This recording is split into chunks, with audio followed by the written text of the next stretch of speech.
எப்போது எப்போது காத்து கிடந்த மனசு சத்தியத்தை பித்து புடிச்சு தேடுன அந்த உசுறு எப்போது கனி கொடுப்பேன்னு காத்து கிடந்த மனசு சத்தியத்தை பித்து புடிச்சு தேடுன அந்த உசுறு நான் ஜெபிச்ச ஜெபமெல்லாம் வீணா போகவில்லை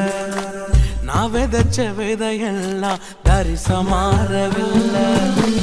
நான் ஜெபிச்ச ஜெபமெல்லாம் வீணா போகவில்லை நான் விதைச்ச விதையெல்லாம் பரிசமாறவில்லை